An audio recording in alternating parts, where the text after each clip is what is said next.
Hello student, welcome back to our channel maths with sir. आज हम करने वाले क्लास 9 का एक्सरसाइज 5.1। देखिए, इसका हमने इंट्रोडक्शन पहले ही बता दिया था। अगर आपने अभी तक वो नहीं देखा, सबसे पहले जाकर इंट्रोडक्शन देख लीजिए, उसके बाद आप यहाँ पे एक्सरसाइज पे प्रोसीड करना। देखिए, जैसे कि हमारा पहला क्वेश्चन यहाँ पे दे रखा है, which of the following statement are true and which are false. कौन सी स्टेटमेंट ट्रू है, कौन सी स्टेटमेंट फॉल्स है, आपको ये बताना है। Give reason for your answer, और हमें कहते हैं अब रीज़न भी देना है अपने आंसर का। जैसे इसमें पहले दे रखा है अपने, only one line can pass through a single point. केवल एक पॉइंट से सिर्फ केवल एक ही लाइन पास हो सकती है, ऐसा इसमें हमें बता रखा है। लेकिन ये क्या है, तो फॉल्स है। हम देखिए, एक पॉइंट से हम कहते हैं दूसरी लाइन ये भी बना सकते हैं, तीसरी बना सकते हैं, चौथी भी बना कहते हैं। ऐसे करके बहुत सारी हम कहते हैं सेवरल लाइन यहाँ पे बना सकते हैं। दैट्स मीन हमारा ये स्टेटमेंट क्या हो गई, फॉल्स हो गई। इसको हम कैसे लिखेंगे यहाँ पे, since through a single point infinite number of line can pass. हमारे क्या है, infinite number of line pass हो सकती है। उसके बाद हमारे पास यहाँ पे क्या है, there are an infinite number of line passes through two distinct point. देखिए, दो डिस्टिंक्ट पॉइंट्स है हमारे पास, ये दो डिस्टिंक्ट पॉइंट हो गए, एक तो P और एक Q। यहाँ से कहते हैं बहुत सारी लाइन जाती है, देखो P Q, P पे अलग जाएंगी, Q पे भी क्या होंगी, लाइन्स अलग जाएंगी। लेकिन इन दोनों के बीच में दो लाइन, एक लाइन ऐसी होगी जो दोनों को कट कर रही होगी, कट कर रही होगी। लेकिन यहाँ पे there are infinite number of line, यहाँ पे बता रहा है इन्फिनाइट लाइन होती है ऐसी, तो ये भी हमारा क्या हो जाएगा, यहाँ पे फॉल्स हो जाएगा। Since through two distinct points only one line can pass. केवल एक लाइन ही क्या हो सकती है, पास होते हैं, इनफाइनाइट लाइन नहीं होती है। फिर हमारे पास थर्ड क्या है, a terminated line can be produce indefinitely on both side. एक टर्मिनेटेड लाइन, जैसे मैंने बना लिया यहाँ पे लाइन बना ली है, एक तो हो गया ए और एक हो गया बी। ये हमारी क्या है, पोस्टुलेट में बता रखा था, जो कि हमारी क्या होता है, यूनिवर्सल ट्रूथ होता है कि इसको कहते हैं दोनों साइड क्या कर सकते हैं, हम एक्सपेंड कर सकते हैं, दोनों साइड बढ़ा सकते हैं, वो भी इंडेफिनेटली। तो इसको हमें देखेंगे यहाँ पे, इसका आंसर हमारे पास क्या हो जाएगा, ट्रू। ट्रू क्यों हो जाएगा, क्योंकि हम कहते हैं ये लाइन दोनों साइड बढ़ा सकते हैं। A terminated line can be produced indefinitely. Student, उसके बाद आता है हमारा fourth, if two circle are equal. दो सर्कल क्या है, equal, then their radius are equal. देखिए, दो सर्कल इक्वल है, मान लीजिए मैंने एक सर्कल ये बनाया और एक सर्कल दूसरा हमने ये बना लिया, ठीक है। दोनों सर्कल की रेडियस क्या देखने को मिलेगी, दोनों सर्कल की रेडियस क्या होंगी, इक्वल, क्योंकि सर्कल भी क्या है, इक्वल है, क्योंकि दोनों का एरिया भी क्या होगा, सेम होगा। एरिया सेम है, पेरीमीटर सेम है, दैट्स मीन कहते हैं इसकी रेडियस भी दोनों की क्या होने वाली है, सेम होने वाली है। That's mean R1 equals to R2। ये भी हमारा क्या रहेगा, यहाँ पे ट्रू हो जाएगा। उसके बाद लिख लेंगे यहाँ पे कि if two circle are equal then their radius are equal. इसमें लिखा है, फिर हमारे पास नेक्स्ट है, in the following figure A B equals to P Q. A B जो लाइन है वो पी क्यू के बराबर है, and P Q equals to X Y.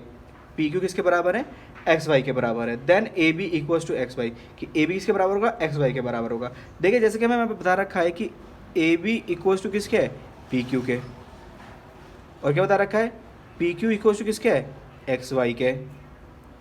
आपको दिख रहा है पी क्यू ए बी के भी बराबर है और पी क्यू एक्स वाई के भी बराबर है, तो ए बी और एक्स वाई भी दोनों क्या होंगे, एक दूसरे के बराबर होंगे। ये भी इसका मतलब हमारा आंसर क्या हो जाएगा, ये ट्रू हो जाएगा, और उसका रीज़न हमने यहाँ पे गिवन दे दिया। इसके बाद हमारे पास यहाँ पे आता है question number second. Question number second में हमें क्या बता रखा है, give a definition for each of the following terms any there other terms that need to be defined first, what are they and how might you define them. हमें करना है, इनको डिफाइन करना है। जैसे हमें दे रखा है पैरेलल लाइन। पैरेलल लाइन कौन सी होती है हमारी, if the perpendicular distance between two line, दो लाइन के बीच में, हमारे पास ये क्या है, हमारी लाइन 1 है और ये क्या है, लाइन 2 है। इन दोनों के बीच में जो परपेंडिकुलर डिस्टेंस है वो हर जगह क्या होगी, बराबर होगी। Line is always constant, then these are called parallel line. इसमें क्या बोला है, पैरेलल लाइन बोला जाएगा। वहीं पर हमारी दूसरी लाइन कौन सी है, परपेंडिकुलर लाइन। परपेंडिकुलर लाइन कौन सी है, if two line intersect each other at 90 degree, दो लाइन एक दूसरे को क्या कर रही है, 90 डिग्री पे कट कर रही है, then these are called perpendicular line, ये क्या बोलेंगे ना, परपेंडिकुलर लाइन। इसका मतलब ये एम लाइन में परपेंडिकुलर क्या है, एल है, और एल लाइन में परपेंडिकुलर क्या है यहाँ पे, एम है, क्योंकि दोनों में क्या बना है, 90 डिग्री का यहाँ पे एंगल बन रहा है।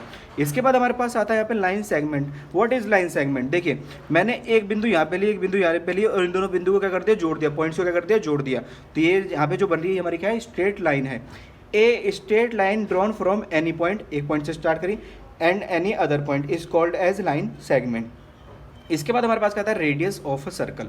अब रेडियस क्या होती है, it is a distance between the centre, centre से लेकर of a circle to any point of a circle, यहाँ से लेकर यहाँ तक की जो डिस्टेंस होती है lying on the circle is called radius of a circle. इसे क्या बोलते हैं, हम रेडियस ऑफ ए सर्कल बोलते हैं। इसके बाद हमारे पास यहाँ पे फिफ्थ पॉइंट है स्टूडेंट्स।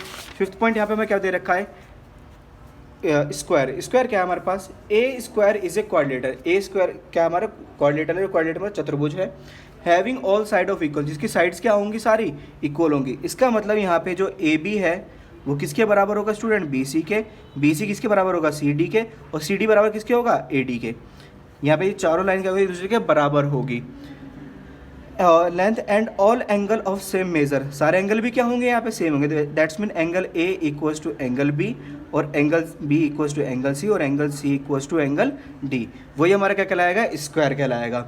यहाँ पे देखिए हमारे पास सारी डेफिनेशंस हो चुकी है स्टूडेंट, आप इस तरह से यहाँ पे साथ साथ नोट भी कर सकते हैं।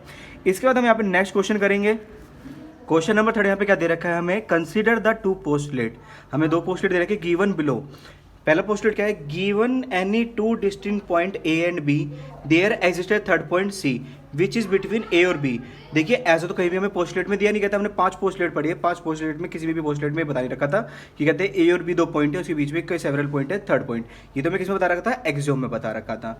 नेक्स्ट क्या, there exist at least 3 point, 3 point है कहाँ पर, on the same line. Same line पे कितने हैं, 3 पॉइंट है। मान लीजिए मेरे पास ए बी है और यहाँ पे बीच में क्या है, 3 पॉइंट है, जिसको हम सी डी ई कुछ भी बोल सकते हैं। लेकिन ये भी क्या है, ये भी तो हमारा एक्सडो में बता रखा था, ये कोई पोस्टलेट नहीं थी। आगे क्या पूछा गया है, these two do these postulate contain any undefined term, are these postulate consistent, do they follow from Euclid postulate, explain. क्या ये यूक्लिड पोस्टलेट है? देखिए हम देख पा रहे हैं यहाँ पे क्या है, कंसिस्टेंट तो है लेकिन ये पोस्टलेट नहीं है, ये क्या है, हमारी यूक्लिड की एक्सियोम है। तो यहाँ पे हम लिख लेंगे, इसका आंसर क्या रहेगा, these postulates do not follow from Euclid's postulate,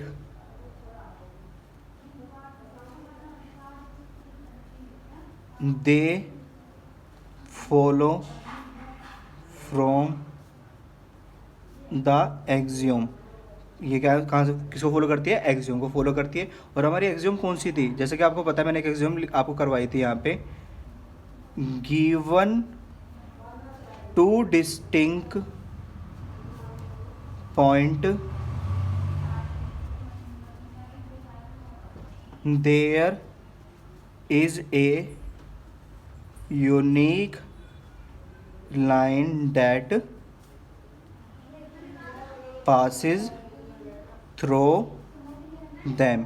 आपको मैंने कराई थी क्या, कौन सी एग्जाम थी, 5.1 थी। इसके बाद हमारे पास नेक्स्ट क्वेश्चन क्या है, question number 4, if a point C lie between 2 point A और बी। हमारे पास कहते हैं ए और बी 2 पॉइंट है, इसके बीच में एक कहते हैं सी पॉइंट लाई करता है।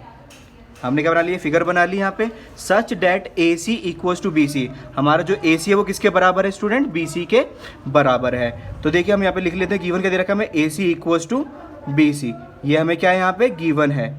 देन प्रूव डैट, हमें प्रूव क्या करना है यहाँ पे, A C equals to 1/2 A B, हमें ये प्रूव करना है। That's mean to prove A C equals to 1/2 A B, explain by drawing the figure. हमें क्या करना है, फिगर बनाकर इसको एक्सप्लेन करना है। ये हमने क्या फिगर बना ली है यहाँ पे, अब इसको क्या करना है, प्रूव करना है, स्टार्ट करते हैं। जैसे कि आप यहाँ पे देख पा रहे हैं, ये क्या हमें गिवन क्या है, ए सी इक्वल्स टू बी सी, हमने लिया ए सी इक्वल्स टू बी सी, जो हमें गिवन था वो लिख लिया। हम यहाँ पे ऐड कर लेंगे, add A C on both side, both side हम क्या कर लेंगे, ए सी को ऐड कर लेंगे। कोई इफेक्ट तो पढ़ना नहीं चाहिए स्टूडेंट यहाँ पे, ए सी प्लस में A C equals to B C plus में AC। अब आपको पता है AC प्लस में AC कितना हो जाएगा, ये हो जाएगा 2AC, और BC प्लस में AC, BC प्लस में AC कितना हो रहा है यहाँ पे पूरा हमारा AB। इसको हम आगे प्रोसीड करते हैं, 2AC इक्वल्स टू AB, यहाँ पे AC है, यहाँ पे क्या जाएगा, ये 2 इधर आ जाएगा नीचे, 1/2 AB।